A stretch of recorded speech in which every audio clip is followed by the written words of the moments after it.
Good morning, student. As you know that in our previous lecture, we study the first chapter of biology, reproduction in organism. We start with few topics like lifespan, reproduction, asexual mode of reproduction, and types of asexual reproduction in animals. Now today we will start our second part of this chapter with asexual reproductive modes of flowering plants. Flowering plants में asexual reproductive mode कौन कौन से होते हैं? First one is vegetative reproduction on modified stem. Modified stem में vegetative reproduction किस type से होता है? इसके लिए हमने एक चार्ट बना रखा है. चार्ट में हम मैकेनिज्म, एग्जाम्पल और कैरेक्टरिस्टिक्स की मदद से इस टॉपिक को अंडरस्टैंड करेंगे. सबसे पहले मैकेनिज्म है रनर और इसके एग्जाम्पल हैं स्ट्रॉबेरी एंड एक्सेलिस. इसके क्या कैरेक्टरिस्टिक्स हैं? New plants arise at nodes along or above ground horizontal stem. Ground के ऊपर जो हॉरिजेंटल स्टेम पाया जाता है उसमें जहाँ पर नोड्स होते हैं वहाँ से एक न्यू प्लांट क्या करता है? अराइज करते हैं. Second one is rhizome. Rhizome का एग्जाम्पल है बरमूडा ग्रास. इसके अलावा और भी ग्रासेस हैं, कुछ फ्लावरिंग प्लांट्स भी हैं. और इसके क्या कैरेक्टरिस्टिक्स हैं? New plant arise at nodes of underground horizontal stem.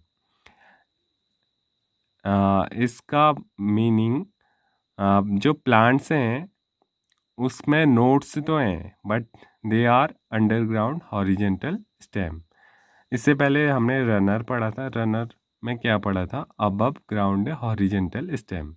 They are present above the ground and they are undergrowing horizontal stem. Next one is corn and the example is gladiolus and the characteristics are new plants arise from axillary buds on short carbohydrate storing underground stem. कुछ plants के जो underground stem है जहाँ पर carbohydrate का storing होता है वहाँ से क्या निकलते हैं? एक्सिलरी बर्ड्स निकलते हैं. Okay. Next one is tuber. Tuber पाया जाता है पोटैटो में. New shoot arise from axillary birds. Tuber हमने पोटैटो के ऊपर देखा होगा कुछ tuber like structure white colour के जहाँ से क्या होता है? न्यू शूट अराइज होता है. Okay. Next one is bulb that is found in onion and lily. And what are the characteristics? New bulbs arise from axillary bud on short underground stem. इनका कुछ शॉर्ट अंडरग्राउंड स्टेम होती है वहाँ से क्या निकलते हैं? एक्सिलरी बर्ड्स निकलते हैं. कुछ और एग्जाम्पल हैं मॉडिफाइड स्टेम के, जैसे सूकर पाया जाता है मिंट में, बुलविस पाया जाता है अगेव में, ऑफसेट पाया जाता है हाइनीथ और पिस्ता में, लीफ बर्ड्स पाए जाते हैं ब्रायोफिलम में. ठीक है. अब हम अपने दूसरे टॉपिक की ओर जाते हैं. Some other method of asexual reproduction in plant. कुछ और मेथड भी पाई जाती हैं प्लांट्स में एसेक्सुअल रिप्रोडक्शन की, जिसमें फर्स्ट है पार्थियोजेनेसिस. इसमें एम्ब्रियो डेवलप विदाउट न्यूक्लियर और सेलुलर फ्यूजन. बिना सेल्स के फ्यूज़ हुए, बिना न्यूक्लियर के फ्यूज़ हुए एम्ब्रियो डेवलप होता है. और ऐसा किससे होता है, क्यों होता है, ये जानेंगे अभी. पहले इसके एग्जांपल देख लेते हैं. ऑरेंज और रोज़. ये इसलिए होता है क्योंकि कभी क्या होता है कि जो हैप्लॉइड एग हैं वो विदाउट फर्टिलाइजेशन की क्या करते हैं? एम्ब्रियो को डेवलप कर देते हैं. और या फिर क्या होता है? एक टिश्यू फॉर्म हो जाती है एम्ब्रियो सैक के चारों ओर, जिस वजह से एम्ब्रियो डेवलप होती है. ओके, वो समझ में आया या नहीं आया? नहीं आया होगा समझ में। एक सिंपल लैंग्वेज में बताऊं तो पार्थियोजेनेसिस एक ऐसी मेथड होती है जिसमें विदाउट न्यूक्लियर फ्यूजन के, विदाउट मेल और फीमेल के मैटिंग के, सीधे एक हैप्लॉइड सेल से एक एम्ब्रियो डेवलप हो जाती है। ठीक है, इसका ऑरेंज है, इसका एग्जाम्पल है ऑरेंज और rose. Second one is vegetative propagation. New plants develop from tissue or structure that develops or drops from the parent plant or get separated from it.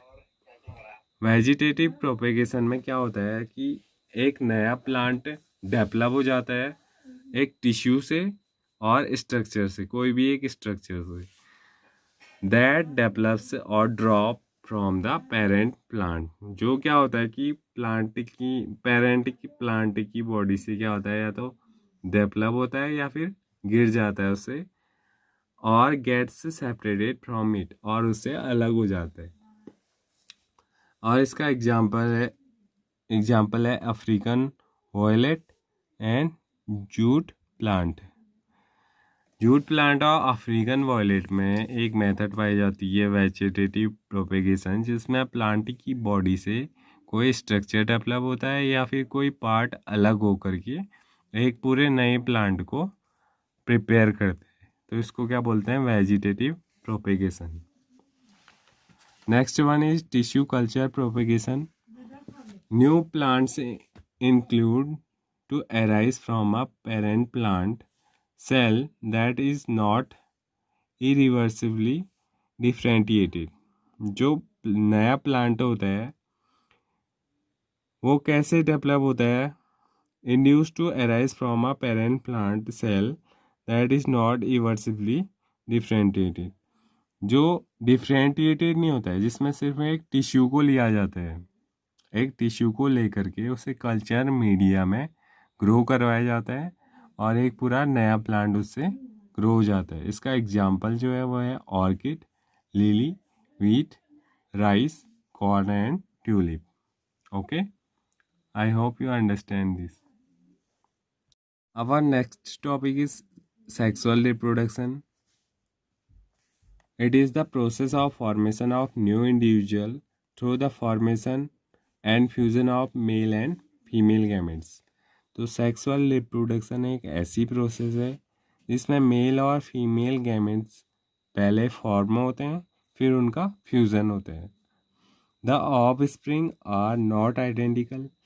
इसमें जो बच्चे बनते हैं या ऑफ स्प्रिंग जो बनते हैं वो आइडेंटिकल नहीं होते हैं टू द पेरेंट्स, अपने माता पिता के, और टू ईच अदर हैंड्स, और वो आपस में भी एक दूसरे के समान नहीं होते हैं। ना तो अपने माता पिता के समान होते हैं और ना ही वो क्या होते हैं, आपस में समान होते हैं।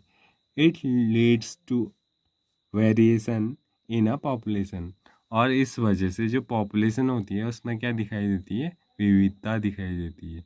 जैसे हम जनरली देखते हैं अपने घर में ही अपने माता पिता से हुए बच्चे क्या होते हैं, आपस में समान नहीं होते हैं। हम भाई बहन भी आपस में समान नहीं होते हैं, हम में कोई ना कोई वेरिएशन जरूर दिखाई देती है। ठीक है, ये कौन सा रिप्रोडक्शन है?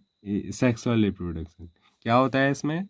इसमें मेल एंड फीमेल गैमेट्स पहले फॉर्म होते हैं, फिर उनका फॉर्मेशन होता है, फिर उसके बाद जो एक न्यू इंडिविजुअल क्या होता है, जर्मिनेट होता है। ओके,